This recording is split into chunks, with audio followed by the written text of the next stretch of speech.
Good day, duelists! Today's long-awaited deck profile is on one of Duel Masters' most notorious decks, Fire Nature Rush.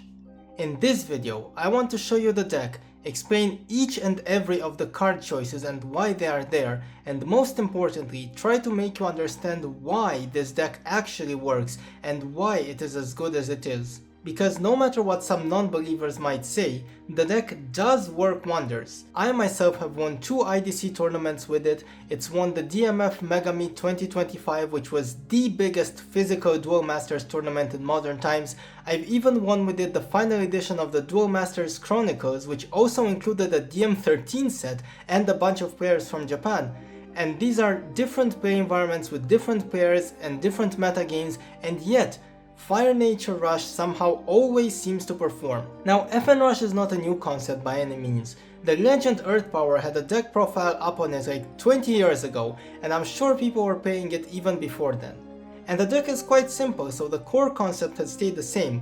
There's less than 10 cards difference between the version in that deck profile and what I'll be showing you today. But here's the thing. Because the deck is quite simple, the only way to truly iterate on it is with micro improvements, and because the deck has been around for so long, it's seen 20 years of micro improvements to the point where today the deck is so hyper optimized that if you change even one card in the deck, you're probably making it worse. And that's not something that I can say for pretty much any other deck in English Duel Masters. In my deck profiles, I always try to point out different directions the deck can take. I show you flex slots and I try to encourage you to make the deck your own. But this deck has been so studied and so hyper optimized that there's very little room for improvement, and that's exactly what makes this deck an absolute beast. Alright, that was a long ass introduction, so let's get into the deck itself. First things first, why Fire in Nature? Well, there's 2 primary reasons. First is that it allows us to run Gonta, a 2-mana 4000 beatstick, which is without a doubt one of, if not the strongest creature you can play on 2 mana. I personally believe that printing Gonta as is was a mistake, and Wizards themselves would probably agree given that they printed Buzz Betochi one set later, but that's a rant for another time. For now, all that matters is that Gonta dodges all mass removal like Burst Shot, Magma Rex, Searing Wave, which is a big deal for this deck because mass removal can otherwise be your worst nightmare. But it also trades over pretty much any other early game creature, including but not limited to blockers, such as Laura Giga or Big the Explorer, which once again can be very annoying otherwise. So Gonta was reason number 1 for this Civ combination, and reason number 2, equally or even more important, is our 12 1-drops. There's pretty much no other Civ combo that allows us to have this many strong 1-drops in our deck. And this is important because a rush deck really wants to start the game with a creature on turn 1. To that end, we have first of all Deadly Fighter Braidclaw, probably the symbol of aggression in Duel Masters. You play it on turn 1 and he gets a shield every single turn.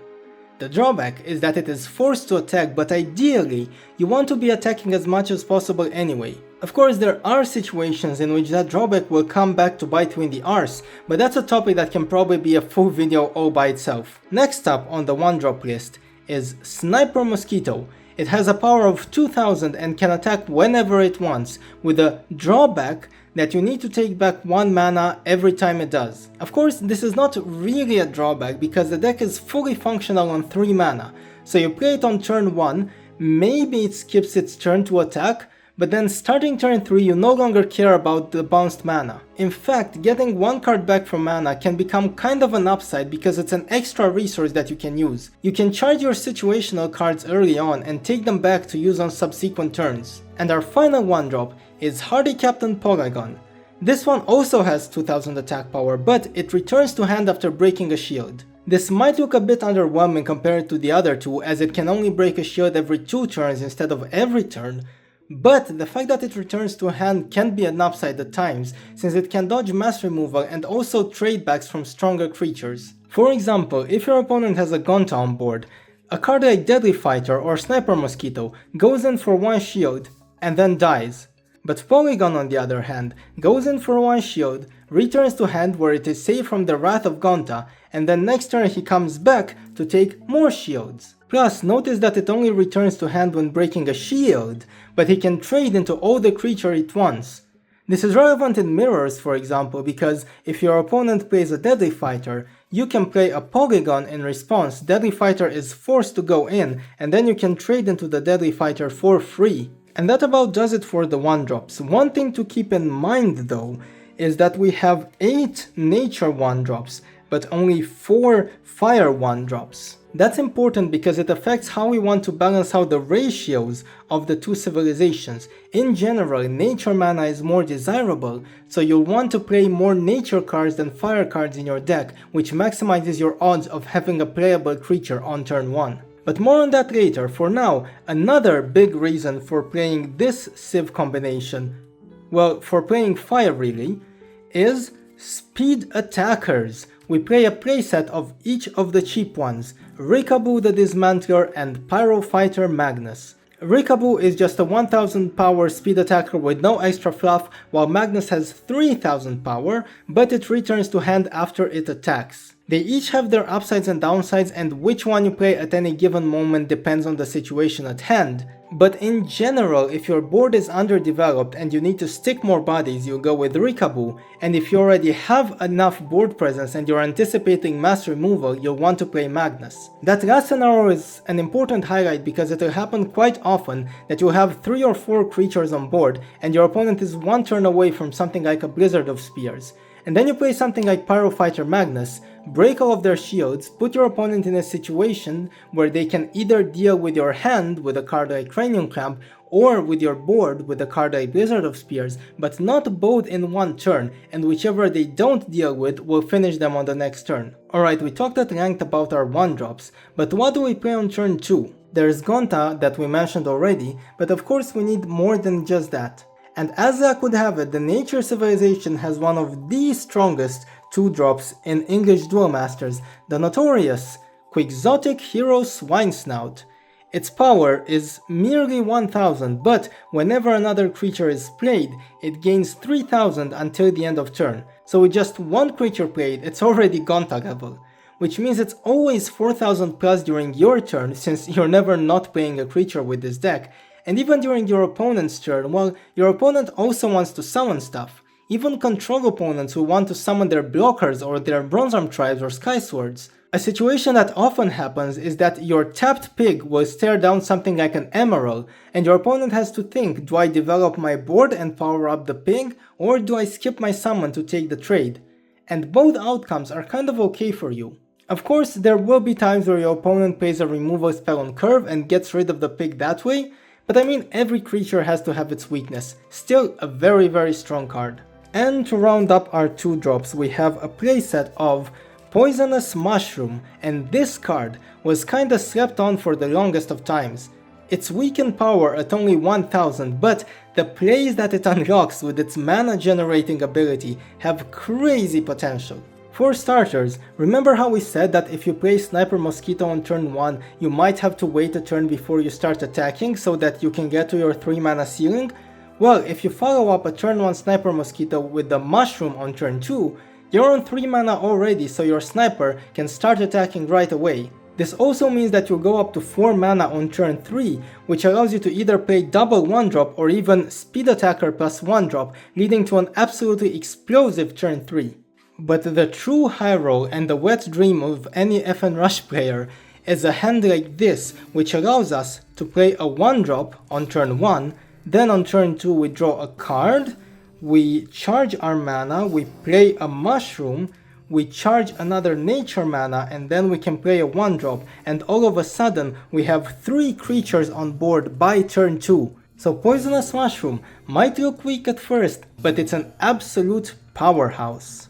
And for our final piece of the core puzzle, we have a playset of Volcanic Arrows, which acts as this deck's removal. 2 mana destroys a creature with power 6000 or less, and also one of your own shields. Having a power limit and losing a shield might look like pretty big drawbacks, but in reality giving up a shield shouldn't matter too much because you're ideally killing your opponent way before they can think about killing you. And since you're aiming to end the game on turn 4, you're pretty much never facing creatures bigger than 6000 power, with a few notable exceptions that we might talk about later. Anyway, Volcanic Arrows is mostly used to destroy blockers, but it is flexible in that it can target, for example, your opponent's Gonta so that it doesn't trade into your board. It can target key cards like Mystrias that can otherwise snowball the game for your opponent, and it can even be used to take out small creatures like Bronzearm Tribe to proactively prevent any soul swap plays. It's also the deck's only defensive shield trigger. Of course, it does stop an attacker, but at the same time it loses you a shield, so most times it won't achieve much. But if it is the last shield that's being broken, there's no more shields to sacrifice, so in this case, it will stop an attacker for free, and it can absolutely turn a game around. It won't happen often, but when it does, it makes for quite a highlight. Ooh. It's a Rikaboo. Okay. Now it's whether or not he has the volcanic arrows. I mean, it doesn't really matter the attack order now, just like... just go. Okay, now he's attacking. Shield to pick. Oh no! Oh.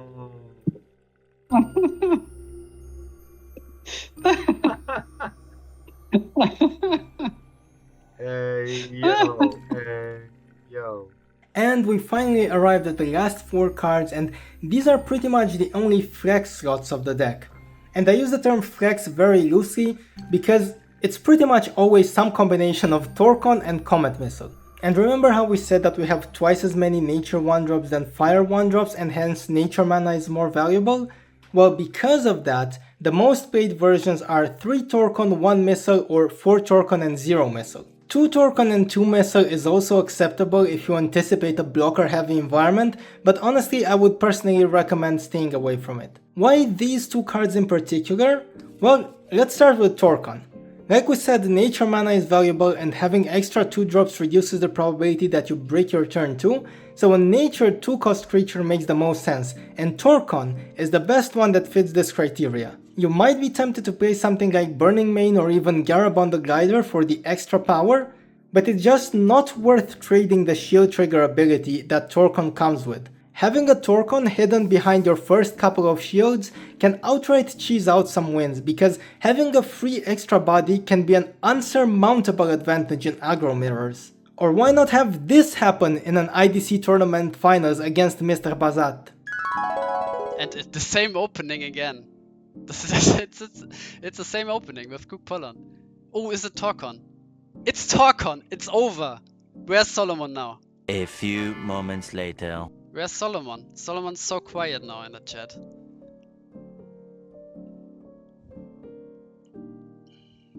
Oh, it's another. Oh. Best card in FN Rush confirmed. It will also happen sometimes, especially against newer players, that your opponent will forget about Torcon or just not respect it enough, and you'll win some games that you had no business winning otherwise. Losing to potential Torcon could really hurt here. Okay, yeah, this plague really helps. Now you discard 1. Oh, no, you don't attack! What are you doing? Oh, okay, sets up the kill next turn, but a Torcon here wins. And there it is. Yeah, okay. Completely punished. I don't know what CVH's hand was, but that... Oh. And you might be thinking, okay, that's all well and good if it's in shields, but isn't it a bad card otherwise? Well, first of all, you're paying 4 Torcon, so if you do the math, you realize that the odds of having at least 1 in your shields is almost 50%. Half your games will have a Torcon in shields. And as for hardcasting it from hand, I mean, you're not excited about it, but it's still a cheap body that can attack. It's far better than skipping your turn 2, isn't it? And as for Comet Missile, well, this one should be pretty self-explanatory. Blockers can obviously be problematic for this deck, and Comet Missile helps you get rid of them. But the thing is, Volcanic Arrows does what this card does, but better because it has extra flexibility. And you already have 4 of those, so do you really need more blocker removal than that? Well, one Comet can kinda work because it increases the removal count from 4 cards to 5, a 25% increase. But with a second Comet you're increasing the count from 5 to 6, which is already less impactful. Can work, but it's very situational, and I would pretty much never go beyond that, especially since Comet Missile is a fire card, and say it with me, Nature Mana is more valuable since we run more Nature 1-drops. And this is it! This is the destructive 40 card package that is Fire Nature Rush. And I know some of you watching might be thinking, but why not include cards such and such? And the answer to that is you can, but you're probably making the deck worse. Like I said in the intro, this deck has been hyper optimized over the last 20 years and it's been developed to the point where any change you make to the deck will probably decrease its win rate. Let's just go over one example. One of the most common suggestions for the deck is Rikabu's Screwdriver. I mean, it's a cheap creature, it can attack, and it can remove blockers. Isn't it the ideal place for such a card? Well, unfortunately, the card is just too slow.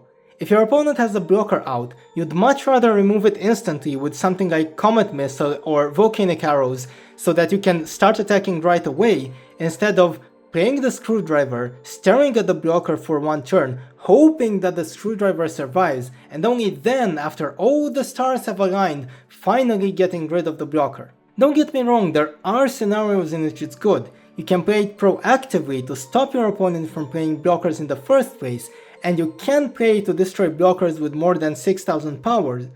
But those scenarios just don't happen often enough to warrant cutting any card from the deck. If it was a nature card, there might be an argument to running it over Torkon, although even that's debatable, but the fact that it's fire is just the nail in the coffin for our metallic friend. And there's a bunch of other cards that could fit the bill: Supersonic Jetpack, Muscle Chargeon, Artisan Picora, and a bunch of others, and we don't really have time to go through all of them in this video, but at the end of the day it's always the what do you cut argument. It's opportunity cost. Like, there are situations in which those cards would be useful, but do those scenarios occur more frequently than, say, having a Torkon in your shields? And most likely the answer is regrettably no. There is very little room for innovation with this deck, and I don't say that lightly. That said, there are things you can try that might be statistically suboptimal, but rely on one very important thing: the surprise factor. See, FN Rush is so notorious that pretty much everyone who plays the game competitively knows the list by heart. They know that, for example, if they have 6 attacking creatures against FN Rush, it might be worth holding off attacking. They might know that, for example, if they have 6 attacking creatures against FN Rush, it might be worth holding off an attack, because they might run into a last shield Volcanic Arrows and ruin their day. But if they have 7 creatures, they can go in with 100% certainty that there is no combination of shield triggers that will stop them from winning the game. Unless, of course, the FN Rush player is sneaky and, say, replaces one of the Torkons with just one copy of Holy Awe. Sure, it will make your deck slightly worse, but it might just win you a game out of nowhere because nobody will expect it. And the mind games you can play with it too. Charge it to mana, your opponent sees it and goes, what the fuck is this? And then they need to ask themselves, do they play more copies? Should I be worried? Should I be more careful when taking shields? And all of this doubt might just make them misplay. It's about the human factor. You're making your deck mathematically worse, but you are compensating for that with mind games. Other cards you can try for this purpose could be Archie de la Serna or Soul Swap, but only very sparingly because, again, they are worse than other options and the surprise factor can only last for so long. Alright, now that we talked at large about the build of the deck, I want to spend some time trying to understand why the deck is actually so strong. I mean, sure, the deck can win on turn 3 or 4, but so can many other decks. Why is this one so special? Well, it's because of a magical thing called consistency. See, it's not that this deck can win on turn 4, is that it does win on turn 4. Barring opponent interaction, which we will talk about later, the deck wins on turn 4 more than 70% of the time. And you know what, just to hammer that point home, let's do a live demo. I'm shuffling the deck now, this is unscripted, unplanned. I'll just shuffle the deck, draw my starting hand and see how it goes. Okay, so let's draw our starting hand. We are staring at 5 shields, and this starting hand is actually kind of ass, but we'll charge a Torcon and we'll play our Sniper Mosquito, and that's our turn 1. We will draw a card, charge a Volcanic Arrows, play our Deadly Fighter, and that's our turn 2. Let's draw a card, charge Volcanic Arrows, summon Rikabu the Dismantler, swing for a shield, swing for another shield, and we will take back our Volcanic Arrows, swing for another shield with Deadly Fighter Braidclaw, and that was our turn 3. And now we draw a card, we can charge a mana, play another Rikabu. And do notice, of course, we are going to win on turn 4 because we have more attackers than they have shields, but we even have 2 attackers, so even if they had 6 shields, we would have still won on turn 4. Let's do that one more time so you can see it was not a fluke. And last game, like, you could actually see that our hand was honestly kind of ass. Like, we didn't really have anything good. Like, we didn't really have, for example, a double 1-drop on turn 2, or one of those crazy poisonous mushroom stars that we talked about before. We didn't have like a crazy opener, right? We didn't even have a proper 2-drop. We just played like a Deadly Fighter on turn 2, right? Which was not amazing. We started with 2 Volcanic Arrows in hand, which was just dead cards in this scenario. And even then, we won on turn 4 quite convincingly. So let's see if that happens again. I'm going to give the deck a good shuffle, just shuffle it really well, and we will go for another go with this and see if we can reproduce it. Once again, this is live, of course it can fail, but let's see if it does. So, oh, there we go, 1, 2, 3, 4, 5 shields for our opponent. And we're going to draw our starting hand, 1, 2, 3, 4, and 5. And this is actually an interesting one. We are going to start turn 1 by playing a Hardy Captain. We're going to draw. Turn 2 we will play a Quixotic, and Hardy Captain will break a shield and return to our hand. Then on turn 3 we are going to charge a Hardy Captain, and we're going to play a Gonta and another Hardy Captain, and the pig will break a shield. Then we're going to draw a card, and for 3 mana we'll tap Rikabu, break a shield, break the final shield, and Rikabu can end the game on turn 4. So as you can see, the deck is quite good at ending the game on turn 4. It does it quite consistently. Again, not always, right? Not always. Sometimes it will fail, but maybe like 70% of the time or something, the game will be over on turn 4. And even if it doesn't end the game on turn 4, I mean, you're going into turn 5 with your opponent at 0 shields or something, and you having a board. So it doesn't have to end the game on turn 4, but it will a lot of the time, right? So that's, I guess, the main strength of the deck, is that it can end the game really fast, quite consistently. Alright, that's all well and good, but that's ignoring opponent interaction. I mean, can't your opponent just play a blocker or 2 and completely stop your strategy? Isn't the deck just trivially easy to counter? Well, this was kind of the main point I wanted to get to with this video, because this is probably the single biggest misconception in the entire Duel Masters metagame, one that even very experienced players seem to have. Many people think that you just take your deck, add a couple of blockers, couple shield triggers, and that's it, you're FN Rush proof. But if you just take a second to really think about how the game plays out and work out the probabilities, you'll realize that it's not that easy. Let's first talk about blockers. We already saw that FN Rush consistently kills you on turn 4, so blockers that cost 3 or more are already kinda mid, because by the time you play it, especially if you're going second, you're already probably dead. They're not bad per se, but stopping one attack by turn 3 by itself is simply not enough to survive. You need something else, something more. So we have to start looking at blockers that cost 2 or less. So let's say that we add to our deck a full playset of Sarius with 0 suppression and a full playset of Laura Giga Sky Guardian. We now have a whole bunch of blockers, so we're good, right? Well, let's run some numbers. With 8 blockers in our 40 card deck, it works out to about 80% probability that we'll see one of them. Which is pretty good, but still that means you're losing 1 in 5 games without even seeing your blockers. And even then, the vast majority of the time, just one blocker won't be enough. It will probably just get removed with arrows or comet missile, or Gonta or Quixotic will run over it, or simply it won't get to block enough attacks in due time. If you think about the first scenario that we played out, if a blocker comes out in that game on turn 3, it's not enough because we had one extra attacker in addition to all of the opponent's shields. In fact, to showcase this point, you know what, this was not on the script, but let's do another live experiment. Alright, so let's see, we'll put up 5 shields. Alright, and let's draw our starting hand, 1, 2, 3, 4 and 5, oop, there we go. And let's see, how do we want to play this? Well, we probably want to charge our mushroom and play a hardy cap on Polygon, draw a card. We kind of want to charge this and play Gonta. This is our turn 2 and hardy cap'n will break one of the shields.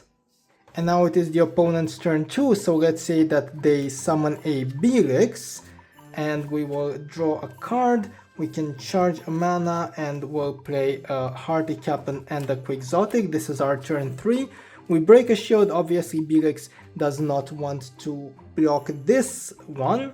And now our turn 4 rolls around, we will draw a card, summon Pyrofighter Magnus, and let's see, hardy cap'n wants to attack a shield. Belix can block it because, I mean, it's the only it's the only creature that will die to Belix, so we want to block that one. But now Gonta can kill the Belix, Quixotic can take a shield, Pyrofighter can take a shield, and this was our turn 4. Pyrofighter returns to hand, of course, and now on turn 5 we are facing 3 attackers with just 1 shield left. So okay, Belix delayed it by 1 turn, you know, the blocker made it so that we no longer die on turn 4. But I mean, we're facing 3 attackers with just 1 shield on turn 5, so even if we get another blocker out, we're still dead, right? Like, even with 2 blockers, we're still dead on turn 5, just to sort of illustrate the point. So the moral of the story is that 1 blocker is most times just not enough. But if we're on the numbers for having at least 2 blockers, oh no, it's in the 40s. Even with 2 full playsets of blockers in our deck, we're still only seeing enough blockers in less than half of our games.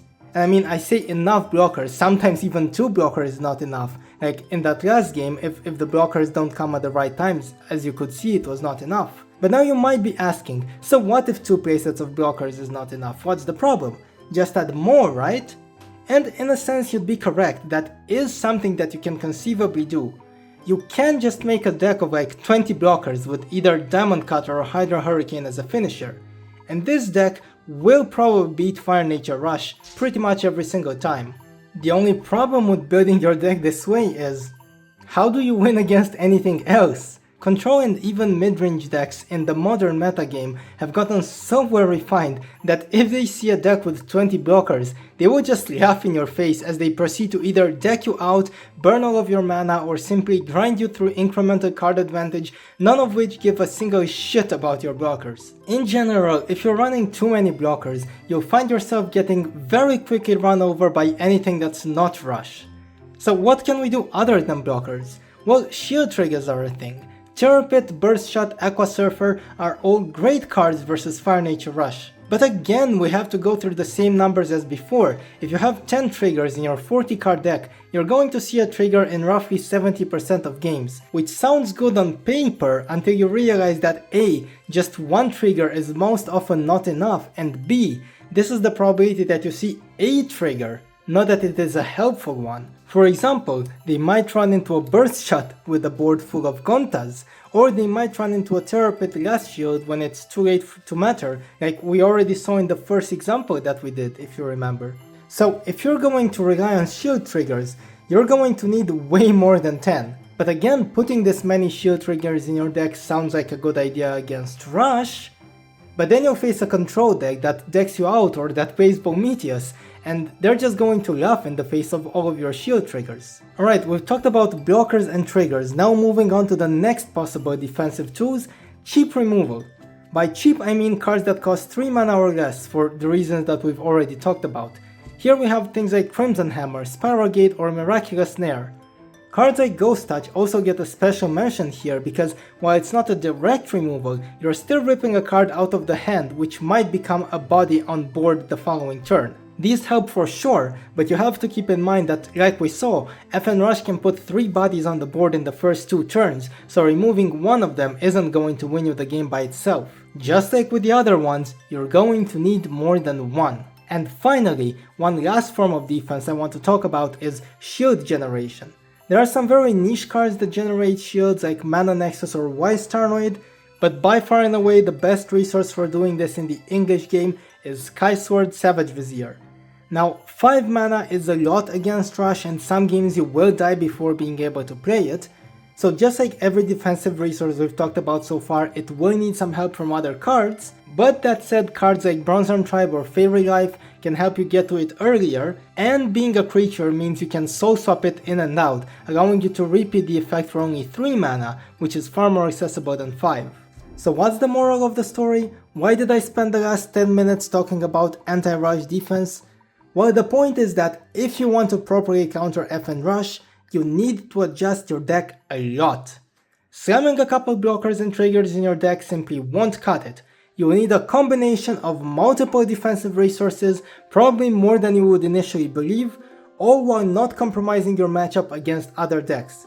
And I'm not saying it's impossible, just much more difficult than most people think. Case in point, let's have a look at this deck. This is a Hydro Hurricane based list that was run by Cloud Alpha in the recently hosted Anniversary International Duel Masters Cup tournament. This list is absolutely cracked. It runs a whopping 14 blockers, it has a bunch of cheap impactful spells, it has some shield triggers, and on average it has a pretty good time against FN Rush. But I still won 2-0 against it by playing FN Rush in the quarterfinals of that tournament. Also, as a side tangent, do note how this deck has a solid plan when going against control. It isn't just a blocker spam. There is an abundance of discard to solidify card advantage, Mystria serves as a great value engine if you can stick it, there's cards in there like Ice Vapor and Photoside that can make your opponent's plays awkward, and also importantly, the blockers are no longer completely dead in slower matchups as they serve as a side purpose of acting as both fodder for Hydro Hurricane and additional card draw if Mistrias is on board. I'm showing this off because this is a good example of how to rush proof your deck. And even so, the deck ended up losing 2-0 to Rush when it mattered most. I guess what I'm trying to say is properly preparing against FN Rush is hard. It's not impossible, but it's hard. You need to add a whole bunch of defensive tools to your deck, and even then the best you can strive for is a 60-70% win rate, because if your deck wins against Rush more than 70% of the time, well, you're probably losing against everything else because you've made way too many compromises. And that's why Fire Nature Rush is a strong deck. You will absolutely crush decks that are not well enough prepared for it, which is a good chunk of decks out there, but even when you do face up against a tough matchup, you'll still win a decent chunk of the time. At least until you run into that one guy that put 30 blockers in his deck, but you know what? That guy is going to beat you and then proceed to lose against every other deck in the tournament and never bring that deck to a tournament ever again. So I wouldn't worry about it too much. And that's about it for Fire Nature Rush. A deceptively strong deck that's deceptively difficult to counter and that will forever hold a place among Duel Masters classics. Oh, one last thing before we end the video. There is this common conception among duelists that Fire Nature Rush is a low skill deck and that it's very luck dependent. And I mean, that's probably true. After all, you're just throwing bodies on the table and slamming them into your opponent's shields. You don't have to think about complex soul swap combos or what card to search with 4-boss. But you know, when we look at actual numbers from tournaments, we can see that some GOATed duelists have like 20% more win rate than the average player, so I mean, did they just get incredibly lucky over all of these 300 duels? Or is there something else going on? Something to think about while waiting for the next Mr. Bazat video. That's it from me, duelists. Take care.